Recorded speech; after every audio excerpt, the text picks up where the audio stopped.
আপনারা কি জানেন মাতা সরস্বতীর জন্ম কিভাবে হয়? সরস্বতীর জন্ম হয়েছিল ব্রহ্মাজির মুখ থেকে। আচ্ছা, বলো তো সরস্বতী দেবীর প্রাচীন নাম কি ছিল?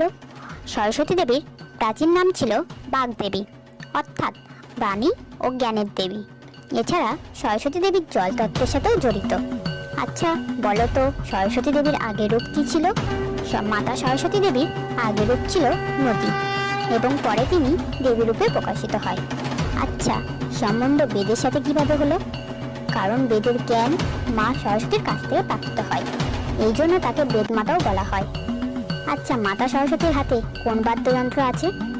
বীণা। মাতা সরস্বতী দেবীর পবিত্র দিন কোনটি জানো? বসন্ত পঞ্চমী। কখনো ভেবে দেখেছো মাতা সরস্বতী কেন সবসময় সাদা বস্ত্র পরে? তিনি শুদ্ধ জ্ঞান ও নীল উত্তরের প্রতীক। মা সরস্বতীর প্রাচীন কাজ হলো মানুষকে বলতে ও ভাবতে শেখানো। এবার তোমরা কমেন্টে বলো তো মাতা সরস্বতীর বাহন কে ছিল?